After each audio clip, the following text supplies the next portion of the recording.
Well guys, we are finally here. Training camp has arrived. It's no longer just waiting and speculation. It's no longer OTAs, rookie minicamp, all that stuff. It's the real deal. Football is right around the corner, and what better way to start things off than with the Dallas Cowboys, who had one of the first scheduled days of training camp.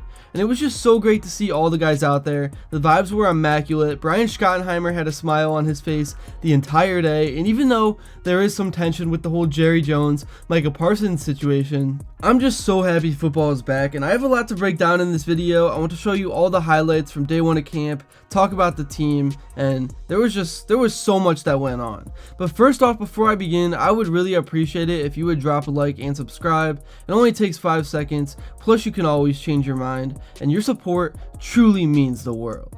Alright, so again, I'm just going to kind of ramble about the team, and I'm going to play the highlights, and I'll talk about what's kind of going on. So, Micah Parsons was present, as I mentioned, and he was participating in practice, though he clearly was not going 100% just yet, and the team is being smart with him, and understandably so.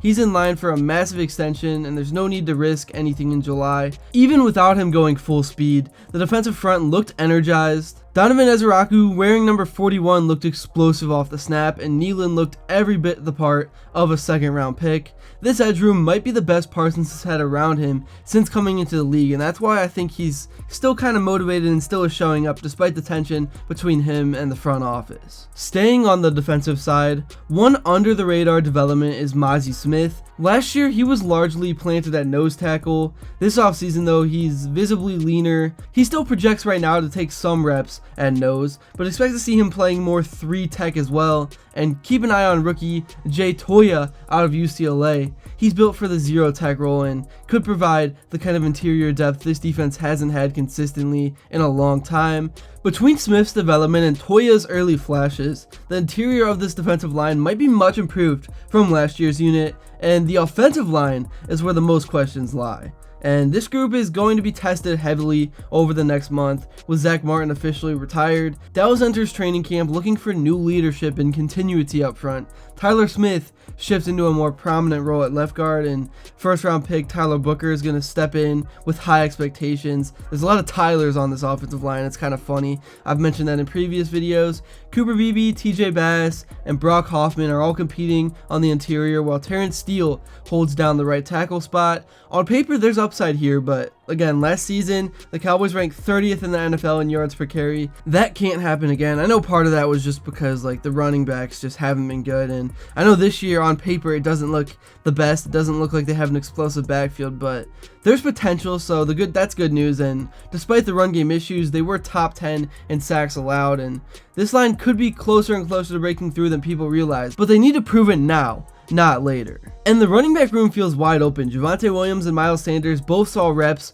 with the first team today, and rookie Phil Maffa got early touches as well. Jaden Blue and Deuce Vaughn rotated in later, and Kevontae Turpin also took some snaps out of the backfield. Turpin might be the most electric of the group in open space, and the Cowboys clearly want to find ways to get the ball in his hands. He's being used creatively, jet motion, backfield carries, screen action, you name it. There's a role for him here in Dallas if he can protect the football and show consistency. The quarterback room is where things also kind of get very interesting, because Dak Prescott remains the unquestioned starter, obviously, but Joe Milton has quickly shown that he's not just here to hold a clipboard. His arm talent pops off the screen. In one of the early 11-on-11 reps, he rolled left on play action and delivered a perfectly placed sideline shot, an absolute dime. The throw was slightly out of bounds, but it was clear the issue was more on the receiver's awareness than Milton's ball placement. Later on, he operated a bootleg to the right, kept the play alive with his legs, and then showed the kind of physicality and creativity that makes you understand why the Cowboys took a shot on him. He's raw, sure, but he's also talented, and if nothing else, he's going to push Dak to be sharp every single day. So I kind of like that iron sharpens iron mentality. That's why I'm glad the front office brought him in, because you don't want to not have a backup, especially with a guy like Dak, who now has a big injury history. But anyways, that pressure might be already working. Dak had some sharp moments of his own, including a quick read off play action to hit CeeDee Lamb in stride on a one-on-one matchup with Khair Alam. Lamb turned upfield, made a man miss. I know the defense isn't like trying to hurt you, so it's not the same, but still, I think Lamb likely would have gained big yardage if this play was live. George Pickens, meanwhile, the big addition of the offseason, continues to be a nightmare in contested catch situations. His catch radius is just absurd.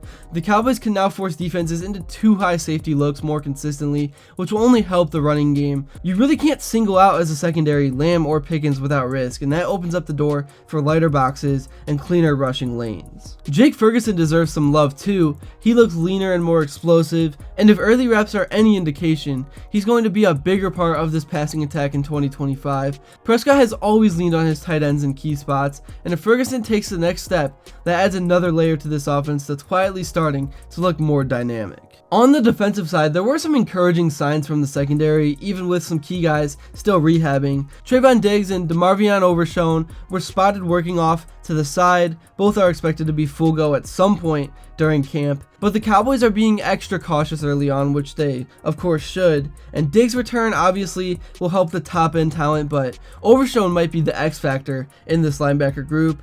He has the range and instincts to be a game changer, and if he's healthy, he'll give Dallas another chess piece in the middle of the field. And combine that with the development of Damon Clark and the rookie upside of Maurice Leafau, and this linebacker room quietly has potential to be one of the better groups in the NFC. They really do. The early reps from Kaiir Elam are worth noting as well. He was sticky in coverage and matched up multiple times with both Lamb and Pickens. He's been inconsistent in the past, but this fresh start in Dallas might be exactly what he needed. If he can earn a consistent role behind Diggs and Bland, this cornerback room becomes a lot more dangerous. And don't overlook the effort plays. Solomon Thomas was spotted hustling downfield on a pass play, and that kind of motor from a veteran can set the tone for the whole defense. Back to the offense though, the 11-on-11 reps today provided a decent glimpse into what this unit wants to look like. On one play, they lined up in single back and ran Javonte Williams off the left side. The defense swarmed early. Jack Sanborn came up to make the stop after a short gain, but it was a good early test of the run blocking chemistry.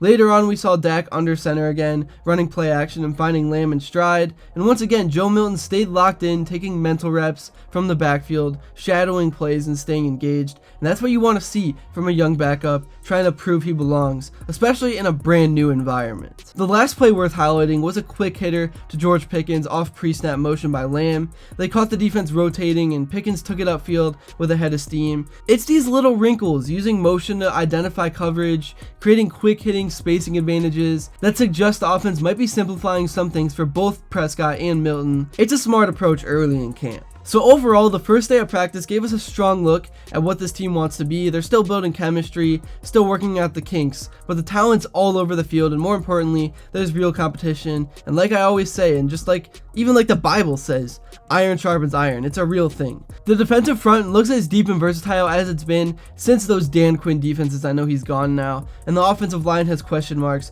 but also legitimate upside, so there's a reason to be excited there. And the quarterback room finally feels like it has depth behind Dak Prescott. Joe Milton isn't just a camp arm, let's face it. He's making throws that demand attention. This team is going to be built on physicality in the trenches and explosive playmakers on the outside. If the offensive line gels and can quickly build cohesion and the secondary gets healthy, the Cowboys could very well be in the mix on January. And I know many people aren't really considering them a contender because they've really struggled over the last few years, and there's still problems with Dak Prescott, and the front office is kind of a mess, but it's early and the foundation is being laid, and there's reason to believe this group has a shot to be something special. But yeah, overall, it's just so fun that football is back. It's been a long wait. I'm so glad. Just as a content creator, there's finally some stuff to talk about, and what better than to start things out with the Dallas Cowboys, man. They're going to be an exciting camp to follow, so make sure to stay tuned for more content in the future. Hit that like button and subscribe and post notification bell, and let me know what you would like to see next, and until then, I will see you all later.